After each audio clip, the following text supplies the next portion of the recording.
We play baseball. All right, we're cool. We have to. Well, you can come on in. Join when it's time.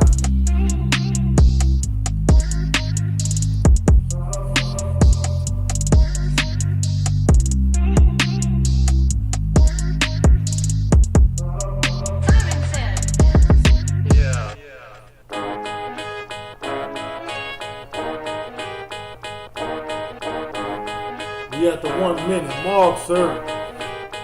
You don't hear the music?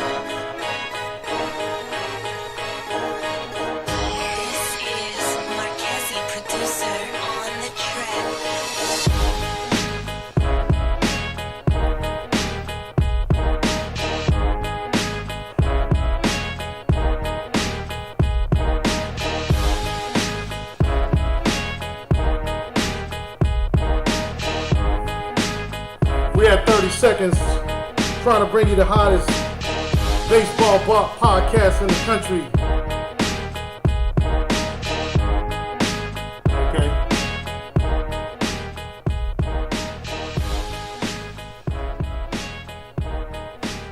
We had 10 seconds, coach. You about ready to take over? All right. 5, 4, 3, 2, 1.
The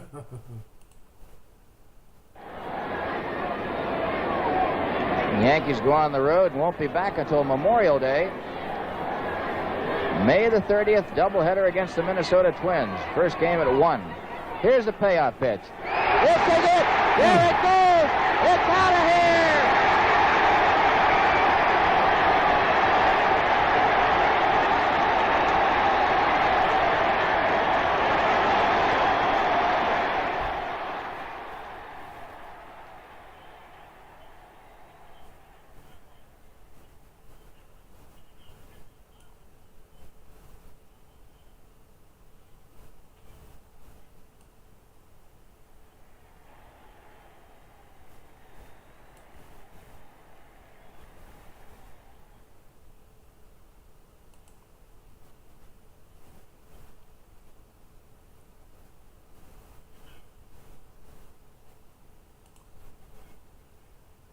The history of the game. Going back and gone. He hit the school bus.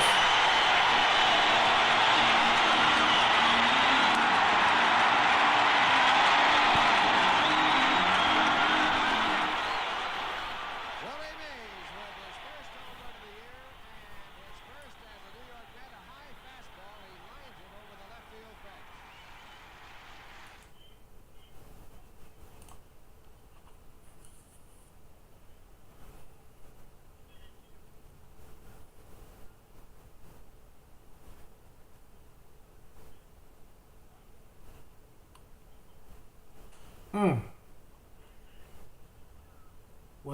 Was that his first one to get with the Mets? He started with the Giants.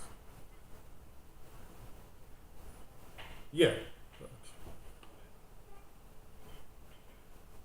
But you know that was get back right there.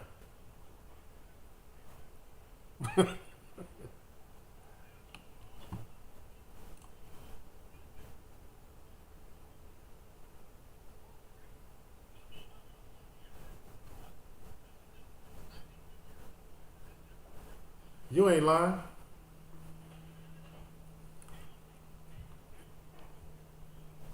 Wait. Oh, man. Dude. God.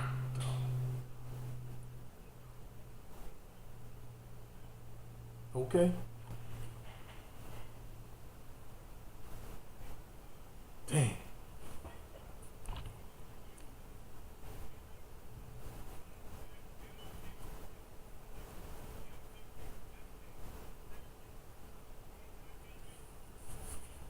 Yeah, not too many bat flips. Not too many bat flips don't sound like today.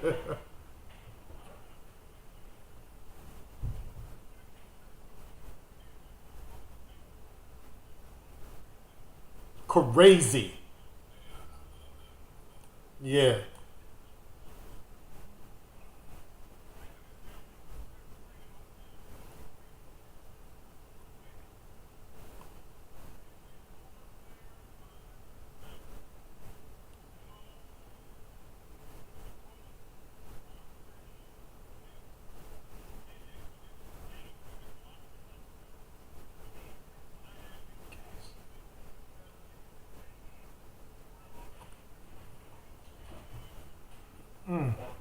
We'll pull that for you.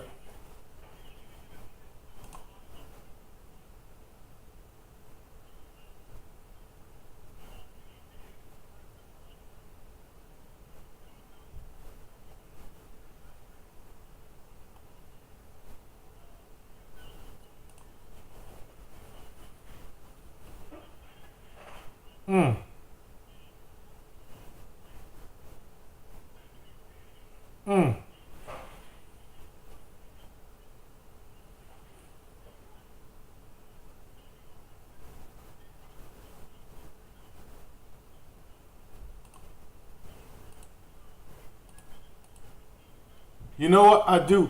I'm gonna have to do something to get it on for you. I'll put it up while you're talking to him. I'm gonna find it for you.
Is it?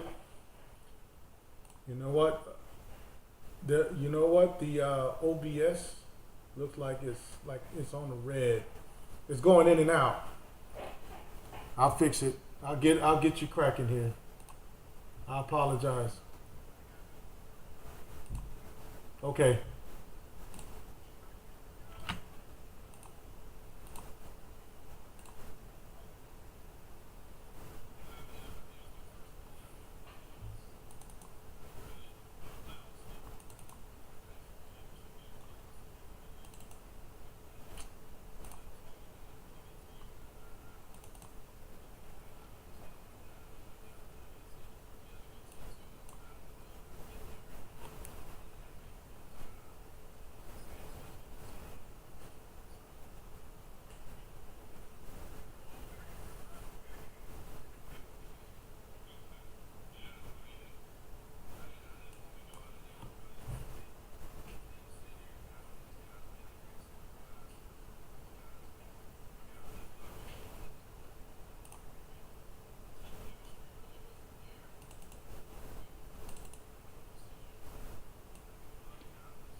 You have to graduate before you can go to Division I.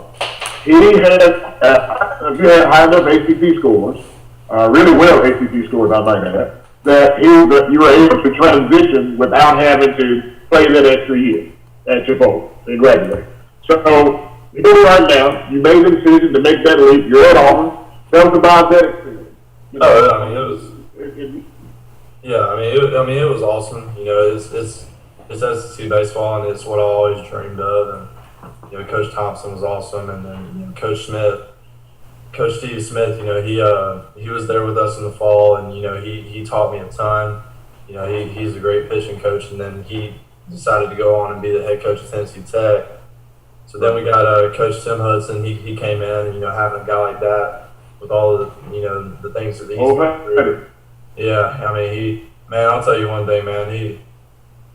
It was awesome having him, and he taught me a whole lot too. He has a lot of experience, a lot of great advice. So just learning from a guy like that, and then it sucks because our season got cut short because of everything that's happening right now, and we couldn't get through a full season with him. But man, like in the short amount of time I had with him, the stuff that he taught me, and the advice he gave me on certain pitches and baseball as a whole and the mental side of it, man. I'm forever thankful for that with the short time that we had with it. So, it was awesome all in all.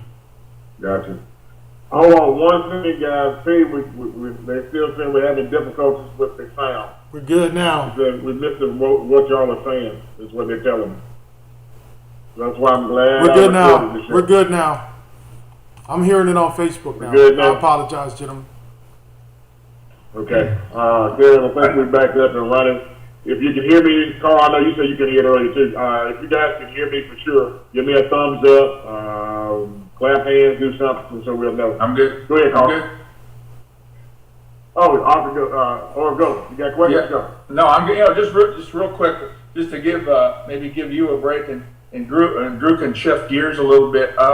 Drew, do you miss the catching part of the game at all? You miss going back there on a daily basis? Every day. I miss catching. That was just my natural thing, man. I love to do that. Just doing it all the time. And everybody used to tell me, like, oh, man, your knees are going to give out. You catch all the time. I was like, man, no, I love this stuff. So, yeah, if I could go back and do it, I definitely would. But, So. Yeah, that's tough. I went to Pepperdine as actually a pitcher, and then I ended up because I was like you. I wasn't real happy about sitting and watching. Still good. I'm trying to be a good teammate, but it was hard, and so I ended up being a two-way guy. I played the outfield, and then I ended up catching too. So yeah, I know that's a difficult thing, especially when you're used to playing every day growing up. Yeah, that's when you just have to realize what your role is and all that. So that's it. So I want to hit that right there. You just hit on something with Oregon. You guys just finished the conversation there, that you had to change, you had to adjust, and you had to adjust to what was going to make you successful. Talk about that. That's kind of what I think kids need to hear, that sometimes you got to make the changes.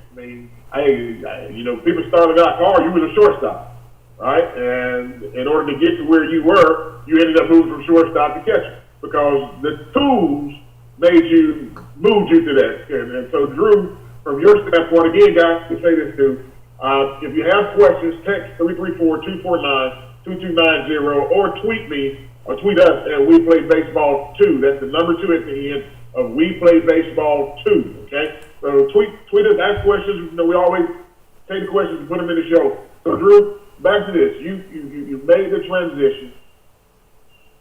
How did you go through it? Tell these youngsters out here and parents that, hey, sometimes you have to make transitions to be successful. You have to adjust. Yeah, you have to realize what's going to get you further, and with the pitching and all that, man, it really took getting mentally stronger with everything, at the start of it, man, I didn't really, I wasn't really all about it that much just because, I was only doing it for about a year then. And, man, it all reverts back to me. The one thing I always told myself when I was out there and, I would get nervous because I would walk a guy or, I wouldn't have the command, man. it's just you just have to. It just all goes back to having fun. I mean, you just got to go out there and just enjoy playing the game of baseball, and that's what I lost for a good period of time when I was down at Chipola at the early part of the season. Was man, I just wasn't having fun. Like I wasn't having.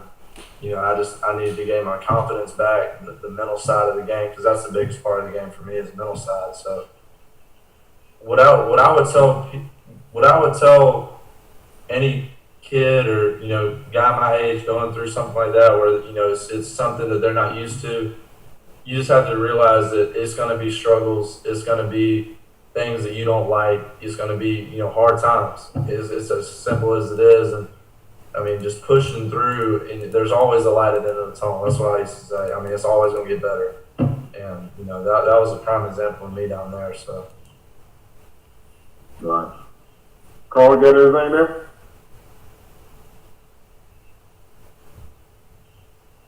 Still on mute. I got you. Carl, you on mute? Okay. There you go. Yeah, I just want to talk about the velocity thing, because I don't really deal with pitchers or pitching as far as the instructional side of it. But I know there's a lot of kids out here chasing velocity, and a lot of them aren't doing it the right way. Two parts. So, what advice would you give a kid chasing velocity, and what are the biggest factors that help you gain that velocity? well, for a kid that wants to throw hard, I mean, if to work on that, I mean, it's just simple. It's just lifting, eating, and long tossing for me. I mean, that's all I do. I mean, long tossing was the biggest thing for me. Donich would agree with that. But me, really, I enjoy doing it. And not saying that just magically Right. 96 came out of nowhere from long tossing. That's not the case to everybody. Right. And I don't think that was the case to me. I think the case to me was that one drill that, coach down there taught me. But, really, I mean, just working for it. I mean, if you work towards it and you do the right things with your body, you lift, you eat, and long toss, really just taking care of your body, taking care of your arm, the velo will come. And the velo will come with growing up as well, too. Right. I mean, one kid hits a growth spurt, goes from 85 to 93. It's just different things. I mean, I don't really think there's a specific answer for, you do this, you throw, 100. Like, I don't think it is. I think it's different for everybody. Right. But I do know one thing, doing the healthy stuff with the lifting and the eating and all that will help. So that's what, in long tossing, I think all that helps. Yeah, that's good, because something stuff you're saying, like, you heard the scream from the dugout when you hit 95, so, you were already thinking about the velocity. You were just thinking about pitching and getting guys out, and it just popped up. Exactly. So you weren't out there trying to throw through a big brick wall. But that's what these kids need to hear, because a lot of them, especially when they go to these showcases, they're trying to light up the radar gun, and they're not really focused on trying to learn how to pitch. To go along with that velocity, whatever velocity. Well, yeah, I mean, because that's the one thing. That's the thing you learn about pitching. That's the thing. I was, going to perfect game showcase and just trying to throw the dog fire out of it, and not worrying about strikes. And that time at the state tournament where I was throwing that hard, I remember I went out there and I said, I don't really feel like I'm throwing hard. Like I remember I went out there and I was like, man, like I just don't think I'm throwing that hard, but it's fine because I'm throwing strikes, whatever.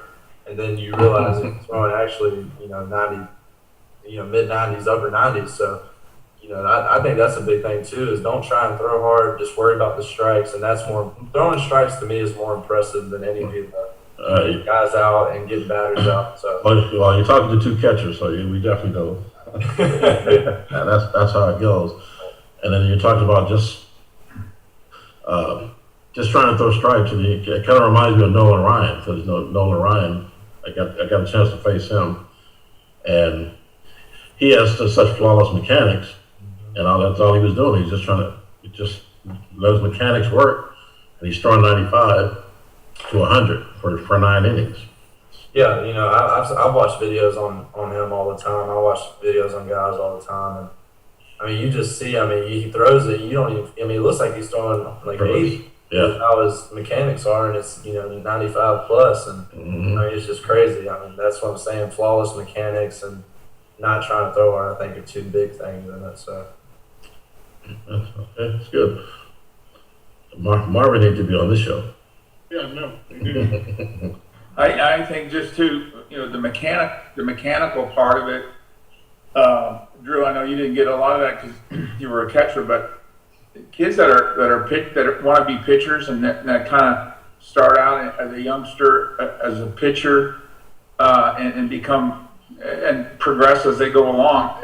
I think it's really important. The mechanical part is really important because what the mechanics do for me, good mechanics saves arms. Yeah. And so and then the velocity part, some guys can get the velocity along with that, but then some guys can't. So, but if you have good mechanics, you're probably going to have pretty good command too. So for me, I'd rather see a guy that can throw 86, 88 and command it as opposed to a guy that throws 100 and doesn't know where it's going, because as a manager, as a coach, it gives you gray hair real quick. Mm-hmm. Yeah. I think that's the biggest thing with it too. I mean, man, you can throw 103, but if it's to the backstop, they don't help nobody. So. Right. But, yeah, it's funny because when I put teams together and I'm recruiting pitchers, and people are trying to tell me about this guy and that guy and how hard he throws, and I'm like, I don't care how hard he throws. Can he throw strikes? Mm-hmm. I only need to know two things with amateur pitchers: can he throw strikes and can he pitch inside? If he can do those two things, we can beat any team out there. Right. And the velocity doesn't matter as much. That's true. So can you guys hear me now? Mm-hmm. Okay, all right. The system went out, my headset went out, so I'm hoping it's gonna come back on here in just a minute. But yeah, anyway, if you got questions, again, the number is 334-249-2290, or you can tweet us at WePlayBaseball too. Drew, anything that you want to tell kids right now? Anything that you want to put out there, let kids know about, the ins and outs, what they should be doing right now, as far as the recruiting side goes, anything that you can think of that you want to tell kids? Well, just keep grinding. I know it's a tough time right now, and now it's starting to slowly open back up right now, and places and gyms and all that. But just make best of what you have. Just find a throwing partner, get your throwing in. Use what you have as far as lifting goes. Eat right. Get your sleep. Just really take everything serious, man. Because Coach Thompson said it best at Auburn. He said, this whole ordeal, if baseball comes back in the fall, this whole ordeal will show who really wants it and who really doesn't. Right. If this is a prime time. I know it's not a lot of things are going right with this, like as far as like places being open and people having access to things, but I think really people should take advantage of what they have, and come back during this whole thing. I was still working my butt off, so that's my advice is just keep going, keep grinding, and hopefully all this will be over soon and get back to playing. Hey, Drew, real quick, I have a question. During this process for you, how important was it for you to have good grades? Was that a priority for you, or yes. you just wanted to play? No, I can't get by bad grades with my parents. But that's a big thing. That's number one. Because baseball don't last forever, and I want to have something to fall back on and be able to have a good job and make a good living. So I'm a public relations major right now, so hopefully can get that degree whenever that is, and have a good fallback on it if baseball doesn't work out. But for me right now, I'm staying with the grades, but right now, hopefully I'm trying to make baseball work. So with the grades thing too, is it gives you some options when it comes time to deciding where you want to go. That's right. If you're obviously a good athlete and a decent player and you have good grades, you've got some options. That's right. But if you don't have the good grades, then it makes it a little bit more difficult. That's why, there's another guy out there that throws, just as hard as me, and might look exactly like me, but if I have bad grades and he has good grades, they're gonna pick him. So exactly. So, right. Yeah, that's a huge part. So Yeah. So I had a question. So last year you got drafted, got a taste of the draft. How did that change your outlook now on your career? You know, because like you said you started out, you weren't even thinking about the draft. You were just trying to get to the SEC. But now you've actually been drafted. How has that affected your outlook on the decision that you're making right now? Well, you know, I mean, I'll definitely be more comfortable with it, with the process if it happens again. You know, I was young. I mean, I didn't know what was going on. I had, you know, scouts calling me, and I'd answer the phone like I was talking to the president. Man, like I was just, I mean, I was nervous, but you know, I mean, that happening, I think, really, you know, kind of gave me some good experience with, you know, that problem. You know, next if it does happen again, and I'm blessed enough to get picked again, I'll definitely be more comfortable with it and, you know more about it. So I mean, yeah, I mean, it gave me some good experience with it. So. Yeah, I think in '97 you'll probably get another shot at it. Hopefully, we got those strikes. Right. I want to segue just for a minute, guys, and come back to something Drew mentioned. You talked about the grind, kids staying on the grind, right? Talk about the workouts that you've experienced since you left high school, so the kids can get an understanding of what that looks like now, and things they should be doing now, and how hard they should be going now, so when they get there, it's not going to be as hard as it normally would be. Yeah. I mean, I think it depends on what position you play. You know, obviously, if you're a position player, you want to, you know, get big so you can have power when you're hitting. And but really, the biggest thing for me, man, with pitching and the workouts for pitching was, you know, you have to realize where your power comes from pitching wise, and you know that's your lower body. So I've really been focusing on lower body, flexibility, and then just, you know, toning the upper body, because you know, I think some of my velo comes from the flexibility of it. So, you know, I don't, you know, my workouts, I'm not in there, you know, pumping as much weight trying to get bulked up, because I know, you know, if I get too tightened up, you know, they can probably take, you know, away some of the velocity. So, I mean, man, like, just at Auburn too, as far as the working out, I mean, CJ there was amazing. Taught me a lot. And he taught me a lot of new things I didn't realize. You know, a lot of his stuff really was not even with weights.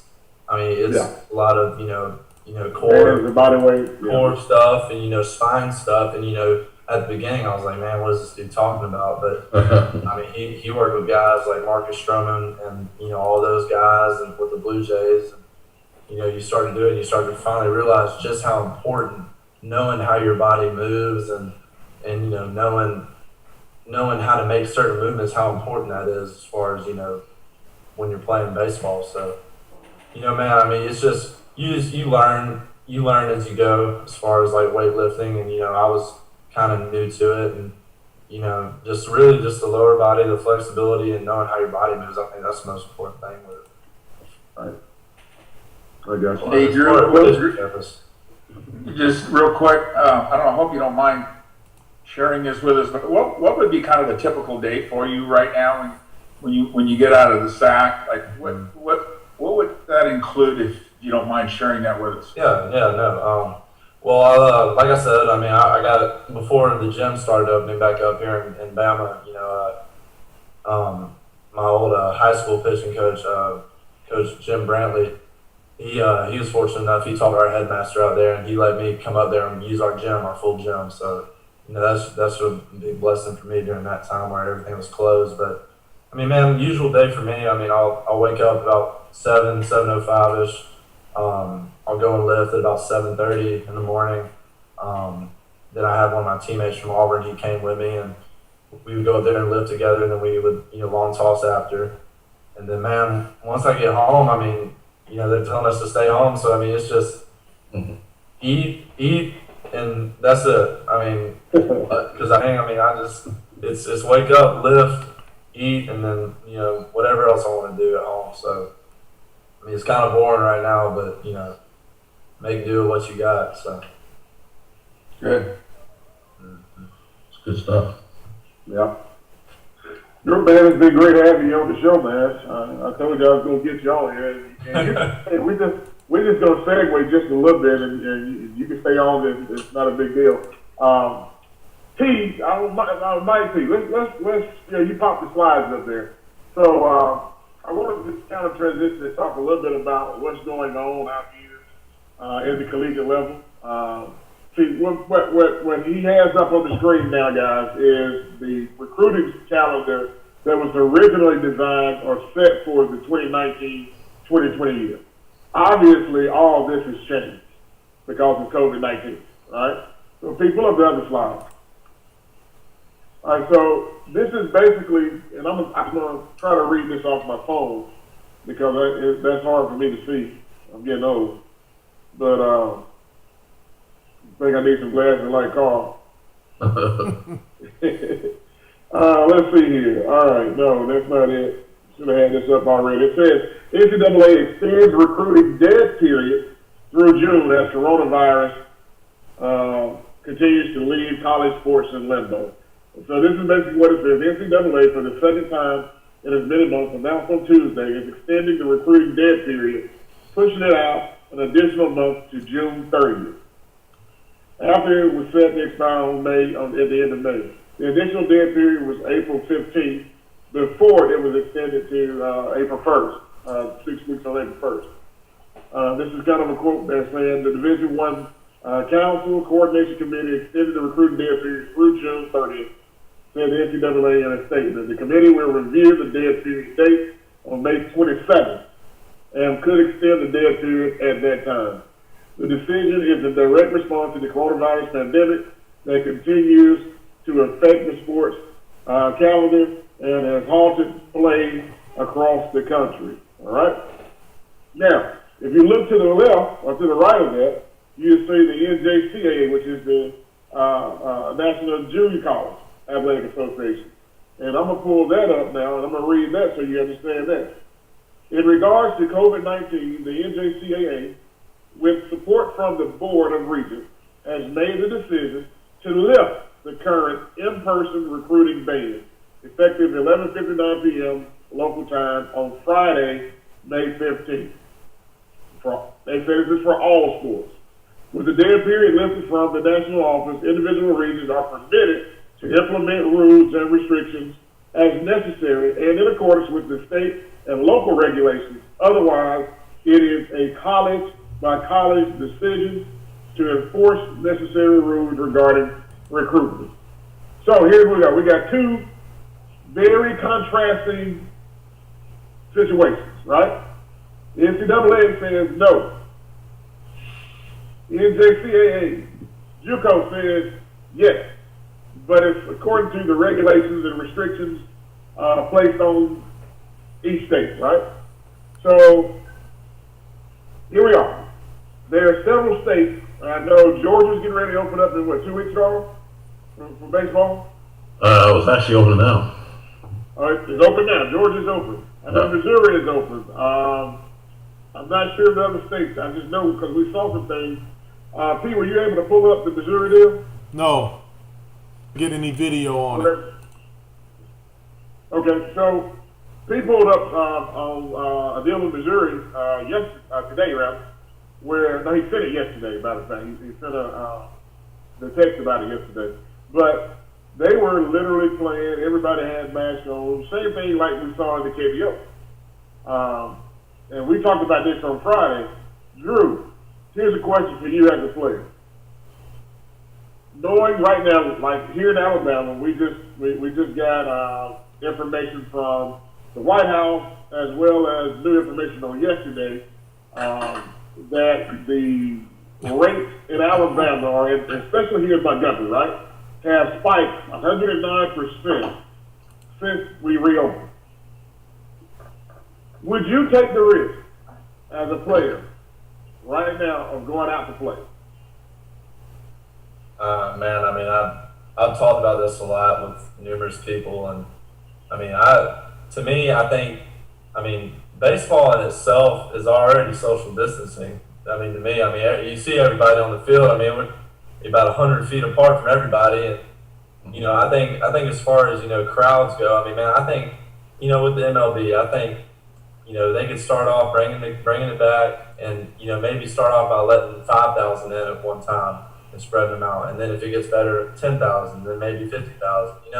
And I mean, man, to me, I think as long as we're safe about it with the people that want to come to the games, but as far as the teams go, I don't think it'll affect anybody. I mean,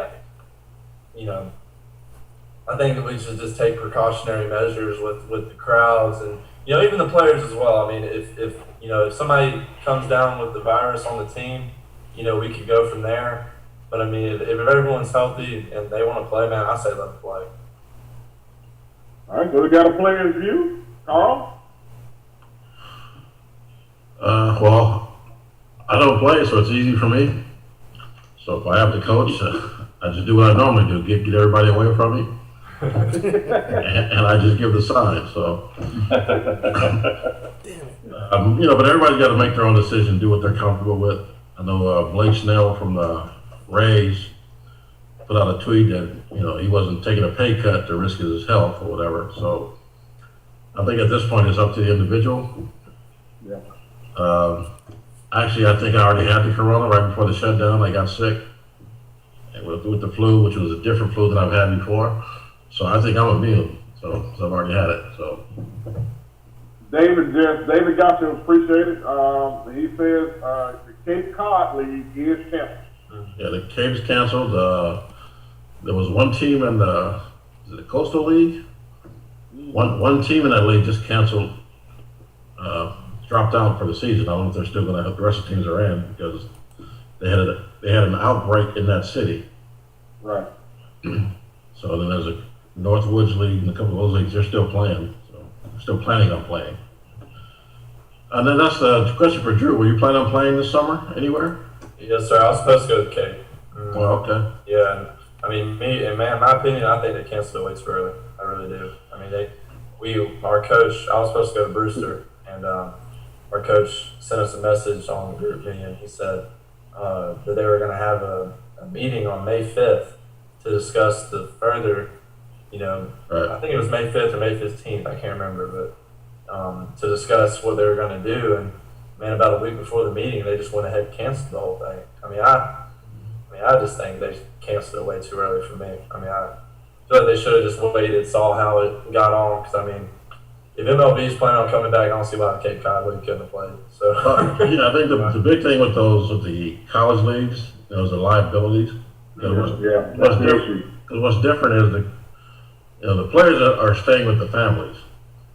So if one family gets sick from a player, and that's going to affect the whole league. So that's why I think they went ahead and did it early. Yeah, that's the things that people don't think about. I myself, I don't think about that type of stuff. Right. I just want to play. Right, of course. When you do think of it that way, you kind of get it. Like, yeah, and I think that's why they did it. Now, again, with Major League Baseball, if they play with no fans, then you don't put anybody else at risk. So it's easier to say let's go ahead and play in that situation. Yeah. Here's a quote that came in, or a message on Facebook. David, I'm gonna get yours next. I think you just posted, so I'm gonna come to that one first and let it go away. He says that's a bad area. MA is a mess. Massachusetts is a mess where the league is. So it has a lot to do with what's going on there. Thank you, David. And here's the other comment. This is Charles Goodman. Charles, you have some expletives in there that I can't use, but I'm going to tell everybody what you said. He said, FYI, I'm 63 years old, been following sports since 1963. As far as I'm concerned, they canceled both the MLB and NFL. He said, screw them, bank hole, money hungry, masters. The Masters. All right? The Masters, all right? So that's what he said. So those were his comments. So they're guys, they're guys that, everybody has their own view on it, you know what I mean? So me, like I said before, my wife's on the front line, all right? So she just left. So when y'all saw the screen go blank and my mic go off, I left to go see her off to work, and she was in the COVID unit last night, by the way. So there's an entire floor at one of the hospitals she works, right? And there's an entire floor of COVID unit patients. So my biggest concern is, excuse me, what I've told my travel teams, my guys, right? Matter of fact, we got a meeting tomorrow. a Zoom meeting, by the way, that, if and when the opportunity presents itself for us to play, we will do that, right? But it has to be done in a way that I can feel very comfortable about, somebody just posted again, but I can't see it for some reason. I have to be very comfortable. That's the question. That's what I'm saying. All right, I see Andreas Lewis. He says, would you all let youth tournaments, play youth tournaments this summer? That's what I'm addressing now. Good question. I'm very much on the fence, okay, about it. Knowing what I know and seeing what I'm seeing and listening to the stories when my wife comes home and tells me about things that are going on, I'm very, very leery to jump out there. Okay, if I had to play, if we're going to play, it's going to have to be some very, very stringent circumstances put into play in order to do that. So I'm not going to be one of the first, nor will our organization, the National Scouting Bureau, be one of the first to jump out there and start hosting events. Right? We're just not going to do that. I don't think the numbers. I don't think it's a feasible thing to do. I don't think it's a smart thing to do. I don't think there are a lot of things that are opening up right now that I don't think is real smart, in my opinion. Because again, as we said on the show Monday, the show Monday, we don't know. It's airborne, right? You can get it by touching things. You can sit on certain surfaces for God knows how many number of hours. It's just too many unknown factors out there for me. And as an organization, and this is like the colleges, and this is like Major League Baseball, and it's like everybody else, in the NBA, there's a lot of liability, a lot of responsibility, and a lot of accountability that if something happens, as a travel ball coach, we go to a perfect game event or a USA baseball event or a 2D Sports or a Playmaker or a what's the other group? The group down south. Golly, I can't even think of the name of them. The Florida guy. Yeah, I can't. PBR, and then there's one more, but I can't think of the name. I can't call them right now. But if we go to one of those events, right, and I'm the person, or our organization, if somebody gets sick, a kid gets sick, a coach gets sick, who do you think they're going to sue? Who are they suing first? All of them going to get named in the lawsuit. The travel ball program, the tournament organization, everybody's going to get named in it. Then it's going to come down and who has the best lawyers, who's going to push it off on who. Well, if they sue me, they're just going to be practicing. Say that again? If they sue me, they're just going to be practicing. They're going to be practicing, huh? I got nothing to do. He said, just real quick for me, and I'm out, but I think June 1, before anything crazy decision-wise is going to be made, I'd like to just wait until June the 1st and see where the country is at that time, and then go from there. Whether it's a complete shutdown or whether it's a gradual open or whatever that might be. But I think some of the decisions that are being made right now are too early. True. I mean, I get it. A lot of things are done prematurely, but here's what I was saying before, and I told you about this. I know you got to go on, but I'll say this. If we would have done this early, and I'm not getting into politics, let me just say this. If we would have done this early, we probably could be up and running again. If we would have captured this thing early, instead of people running around saying it's a hoax or whatever, if we would have captured this thing early, we could be playing ball right now, in my honest opinion. Mm-hmm. Now, like here in Alabama, like here in Montgomery, see, this is why I say we can't go out and start practicing because you just had a 109% increase. In a 3-day period. We opened Monday. We opened Monday at 5 o'clock. It's up 109% already. And it's not made up numbers because they are in the hospital. They are there. So I'm just like, for us, I just think it's too risky. And then, he says, Andrew says he works for NGHS. All right, I believe that's the high school, right, Andrew Lewis? He says the hot spot in Georgia. So NGHS, wherever that school is North Georgia High School? In North Decatur. Okay, that's in North Decatur. He says, I'm scared for my kids. I get it. I mean, I get it. Carl said it. I mean, I guess you just have to make a decision what's best for you and your family if you feel comfortable. And I think with them moving the NCAA moving the dead period back, it's going to affect perfect games in their tournaments. Yeah, because they can't go. Coaches can't go. Right. So there's no sense in them having them where they have them scheduled. They're going to have to move them back until things open up with the NCAA. So by default, things may end up getting moved back anyway, at least for the high school kids. Yeah. I honestly, right now, how can you? I mean, if football is supposed to start here pretty soon, right?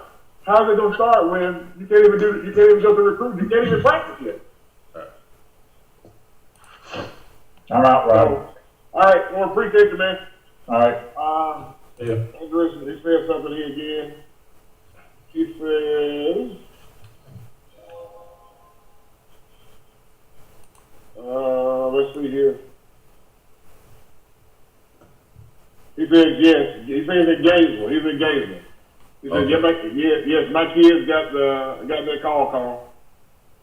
Yeah, so that's what he said just then. So again, guys, I don't know. I'm very skeptical. Just because I get to hear information that everybody's not privileged to, because my wife is out there and right there in the midst of it and seeing what's going on. So I'm just telling you, here in Montgomery, we're at 109% increase in just a matter of things. We had a dead period, Jay.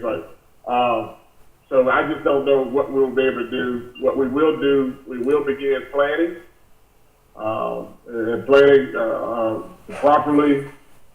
Be able to roll out something if we're going to roll out something. But like I told our guys before, the earliest we plan to play is probably July.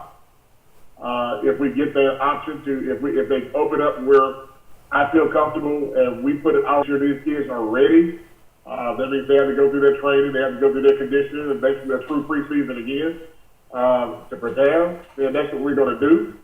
But we won't touch the field, I said, for games until I'm sure that these guys are to be able to touch the field again. It doesn't make sense for me to just jump out there. So that's just me. Pete, your thoughts. Carl, your thoughts. Drew, your thoughts, and then we'll wrap it up from there. I think it's good to be skeptical about it. I mean, my sister, she actually took a job up at Elmhurst in New York, and she's up there right now, and that's, y'all know how it is up there. I mean, man, she's one that, she ain't scared of anything.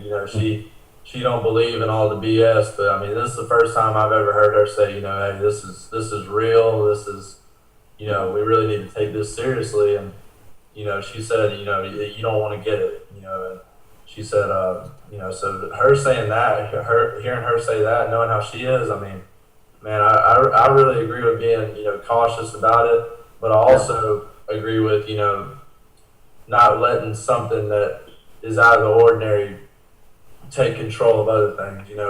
If it's bad, then I agree with everything that we're doing with the precaution and all that. But I mean, if it's getting better and we can get things going again, I think we should get things going again. So that's my opinion. The only downside to it is, like I said, here in Montgomery, we started a big fight. Mm-hmm. That's the only concern. I mean, if everything would have leveled out, because we were scheduled to open the facility at the end of the month. Mm-hmm. The new facility here, so new training facility. If we're seeing this type of increases right now, I don't know what we'll be able to do. I don't know. I mean, yeah, we had the same thing happen here in Atlanta when they opened up. There was a big spike, but I think it was just because there was more testing. Not necessarily because it opened up.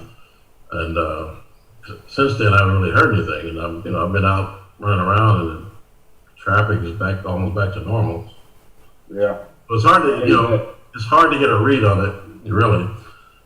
But like I said, things here in Atlanta kind of, the restaurants are still precautious, and other places, but it was for a while it was fun being able to get on the freeway during rush hour and be able to go right. But now it's back to traffic again.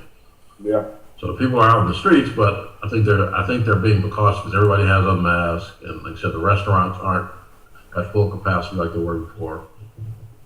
So we'll have to see how it goes. You guys can hear me? I wanted to make sure. Carl brought up a great point that, I think some things were due to the testing, and you just know more. And just like anything else, once you know more, you know better, you do better. So for us, things like typhoid or the mumps or things like that, when they have outbreaks and, maybe kids were at tournaments and we didn't know, at least that was a kind of a human thing, where those are things we experienced before. Well, with this thing, we don't really know, but we may still need to go forward just like, we did when other things were out there. So if we're going to go, I prefer we go with the knowledge and with the things in place. The stay at home and all that stuff worked. It worked. Now let me interject right there. Okay. I got so you. Here's what I'm gonna say on that. All right. If the testing, you spotlighted. Okay. I had to put it on you. Yeah, I see. If the testing, that means, now let's think about this for a minute. All right. If the testing has increased, that means it increased because people came out. That's what the theory is, right? One of the theories. More people are now able to go to the doctor, and a lot of people got tested, right? So here's a question for you. And I think I asked this last week, but if my underwear and my blue jean pants cannot hold in a past gas, how in God's name is a cloth mask going to keep out COVID-19? I think that's the whole point. It's not. So why are we stuck at staying inside? I think it was out of control, right, before we started noticing anything. So, like I said, the approach now becomes, okay, so now we know, so we need to put measures in place,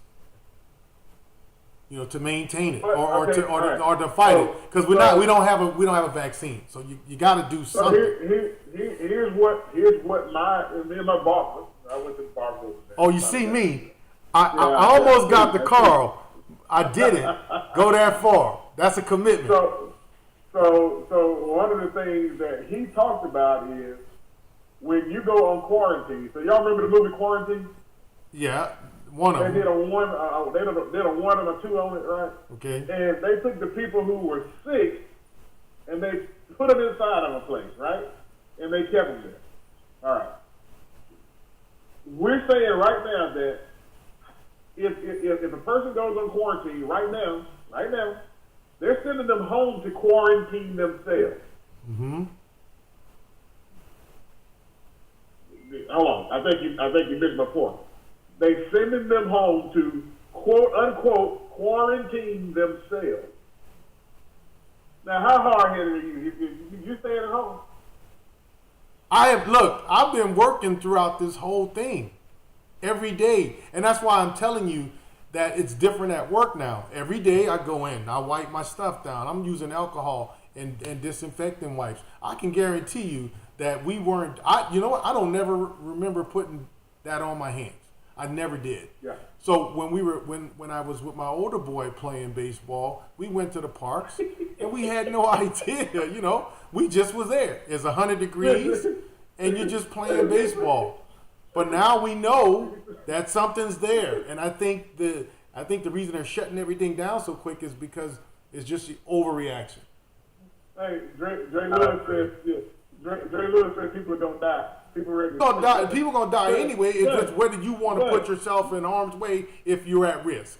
The more risk you have, the less you need to participate at this point. Yeah, David got you down in Florida. We have decided as an organization that we will not play if players have to wear masks and umpire is behind the pitcher. We will just wait until things open up completely. I think we need honesty. I think everybody needs to be honest whether or not they've had a fever in the last 2 weeks. Everybody needs to take the temperature, and everybody before you can play, right?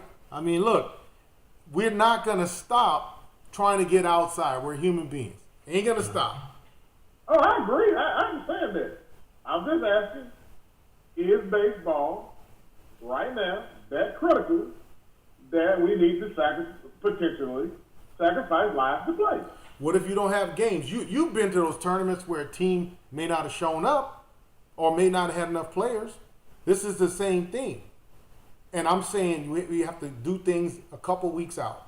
If you've had a fever in the last 2 weeks, you have to take temperatures at the field, right? And you have to be honest whether or not you've been sick in the last 2 weeks. Everybody's participating. You say in the last 2 weeks. So when I get to the field, right? Yes. My team rolls out the van. We walk up. We go up and we get tested, right? We get the thermometer and we get our temperature taken, right? And everybody proves that they're fine. You do realize that there are people walking around who are asymptomatic. I got it. There are people that's walking around with typhoid, right? That the same way. Carry the virus. The difference is it's a human thing. We know that you can overcome that. You get really sick, but that's the same thing. David said the same thing I did. He said the problem is that a player can have no symptoms and still be carrying the COVID. So testing the temperature and all that if you had actually have you been sick before really don't matter. That's what he said. I mean, that's the same thing I'm saying. Okay, so we're gonna stay inside for the next 8 months and don't go out until it's time to play baseball. Dre Lewis says my son is a catcher. How you catch with that mask? Oh man, he got on 3 masks. That's what I'm saying. I'm just saying. Listen. All I'm saying is the practicality behind this, guys. The practicality behind it is, yes, you can do it. But I posted this the other day. In leadership, just because you have power, or just because you have the power to do something, doesn't mean you do it. That's true. Just because we can go play, doesn't mean we should. That's all I'm saying. And again, Carl, you're right. You're right. Everyone has the ability to make that decision for themselves. I get that. I'm just here calling folk crazy. That's all. I'm just calling it like it is. If you're crazy enough to go out here, let me just say, if you're crazy enough to go out here and play baseball right now, something is wrong with your medulla oblongata. The medulla oblongata. I mean, White said. On that note, White said, hey, drop the mic. That's all I got to say now. Listen, the only way we go play, guys, I'm just telling you, the only way we go play is if there are a whole lot of measures put into place. I can tell you right now that it doesn't matter. I'm not going to, if I want to play, let's put it into perspective. If you crazy enough right now to go out there, right, and play. That's a good point. That is a good point. That is a good point. They just want to play, man. Well, what's going to determine when it's safe to play? Because it's going to be the same circumstances. Because they're talking about we're 2 years away from what do you call it? A vaccine, a cure, or something. Vaccine. So what's going to determine when it's safe? I mean, that's a good question. I mean, we may not be able to play for 2 years. I don't know. I'm not saying it's right. I'm not saying I agree with it. All I'm saying is we're playing with something. Here's what I don't want to happen. I don't want to become God and play with somebody's life. Right. But I can be God and play with baseball. There's a difference. Yeah, well, it's a catch-22, so. I'm just saying. David Johnson says. David says our facility has opened up for one-on-one in case Reynolds only. They will have to shut us down. Wait a minute. They will have to shut us down. We had no choice.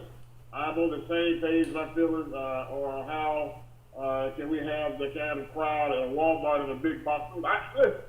I get it. I get it. I get it. I don't get me wrong. I get it. You're right. Me personally, I've said this before. I've said this on political talk shows. I've said this on this show here.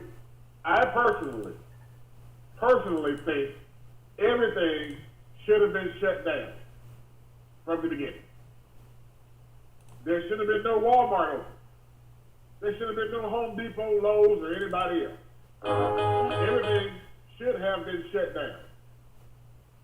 Period. If that would have happened at the beginning, more than likely, we could be playing what? Come here.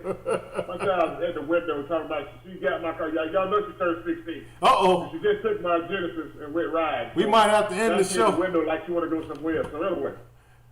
We might need to end the show so you can handle business. I know, right?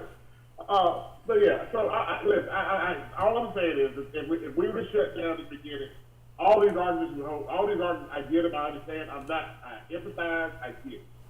I'm just afraid that if you jump out there in a big scene, we go to a perfect game event, I really don't care what type of event it is. If you got crowds, then you have the possibility of this thing spreading, and now it begins to affect kids even more. Because here's the deal. How many kids playing baseball have asthma? Maybe. How many kids out here have other respiratory issues? So again, we're getting to the point where we're talking about the lives of the kids, and that's all I'm saying. I mean, everybody can do what they want. What you want? Huh? Why did you come back in here? Oh, go. The show just got real. Oh yeah, I gotta go. I know, right? Hey, this is reality TV, baby. This is reality TV. So that's all I'm saying. I mean, listen, I get it, guys. If they want to play, I'm not gonna say anything else about it. I just tell our guys, look, if you don't want to be on our team because we're not going to play yet, I get it. Hey, that's fine. If you really want to take that risk, you guys go ahead. I just want to play things out. I want to learn more. I want to find out. And then come July, if we have the ability and things have gotten better and we got control of this and the numbers are down, fine. Let's go play. We'll go play with precautions. We may have to wear the mask, David. I don't know. We just may have to do it. He says our AU coach was arrested last night for holding practice on their own. Wait a minute, you're in Florida. I thought Florida was open. You said, sorry, I'm on the road doing voice sticks. That's fine, I got you. I knew your words are kind of screwed for some reason. But you're saying your AU coach was arrested last night for holding practice on their own. Now I will say this. He said, hold on, he just responded.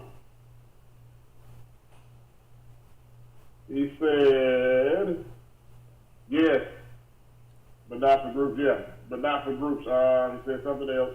Yes, he said yes. All right. So his AU coach was arrested in Florida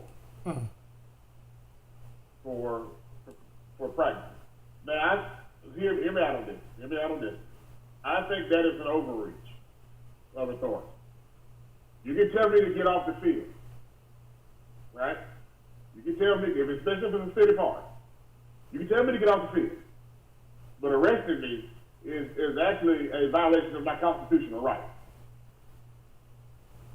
Because, by the way, the legislature, I'm getting the political side of this, the legislature who actually passes the laws has not passed a law in any city or any state. So it's not against the law. You can only arrest me for something that's against the law. Practice is a suggestion, to be honest with you. Let me just put that out there. And that's me getting on the political side of this, which I simply don't do on this show. That is a suggestion. It is not the law. Now, that is, in my opinion, that is a violation of your constitutional right. You have the right, listen to this, again, let me say this. You have the right to be stupid. That's the law. You have the right to do that. You have the right. If you want to be stupid, that's fine. You have the right to do that. I'm just saying, you do. You do. You have the right to be stupid. No ifs, ands, or buts about that. But it's not against the law to be stupid. That's true. So that to me, that's judicial overreach, in my opinion. All right. He says, and to make it worse, they watched for an hour and 45 minutes, then had 9 cops show up as they were walking to the car. And they got us for trespassing. They used trespassing as it is. So my question is, all right, in order for it to be trespassing, was the sign still visible? Well, that's a whole other show. I'm getting to the legal side of things. Carl, what else you got, man? Drew, what else y'all got? We're gonna shut it down today. I got to get on a conference call after this anyway. So, Carl, what you got, man? NCAA thing coming up. It's gonna move everything back anyway. So that's true. Sit back and wait and see. That's true. Let's sit back and wait and see. I mean, I'm trying to figure out how this is going to affect all sports. And here's the question on that: will all sports get pushed back, and we just say all of our season baseball literally in the summer? Yeah, I mean a bunch of colleges have already canceled the football season. Yeah. So yes, it's definitely going to affect everything. So, it's, like you said, this is going to last. This is going to have an effect for the next 2 or 3 years. Yeah, you can't even play baseball in Kansas City, bro, in the wintertime. I'm just letting you know right now. Well, we're going to have to see. Drew, any last words from you, bud? I'm glad to have you on the show. You can join us anytime. Let's get through it. Let's do something. I don't care if we up there. Let's just get through it. That's all I want. Get through it. Mm-hmm. Yeah, but Drew's sitting up there with 95. See, Drew just want to get up there and toss that pill. pill. He just want to show it off. I got you. That's all it is. Well, guys, again, thank you for tuning in tonight. We did an almost hour and a half show. Dave, appreciate all the comments you made. Andreas Lewis, appreciate it. Cam, thank you guys for your comments. We really do appreciate it. We'll be back on Monday, I'm assuming, if everything goes well, and we don't have to get bogged down in a lot of other stuff that's going on. Tomorrow we're supposed to launch National Scouting Bureau's pipeline. Membership should be open. If not, if there's some sort of mechanical deal that's going on behind the scenes, you can just email me. That's rwhite@nationalscoutingbureau.com, rwhite@nationalscoutingbureau.com. We'll get you set up. That way, either way it goes, we'll get it done. There's still some things behind the scenes that are still being worked on. Anyway, again, go ahead, Carl. I was just going to say, let's try to confirm a date with Hollowell for next Saturday. We confirm the date with our time with him? Yeah, we'll talk about it offline. Yeah, we'll get that worked out. Other than that, guys, we really appreciate it. If you roll those credits or roll that deal, and we can get it rolling. An equal opportunity company. The views of outside guests, commentators, or advertisers of the We Play Baseball podcast do not always reflect the views of the National Scouting Bureau. All rights to the National Scouting Bureau's We Play Baseball podcast content are sole propriety of Athletic Edge 360 LLC, the parent company of the National Scouting Bureau.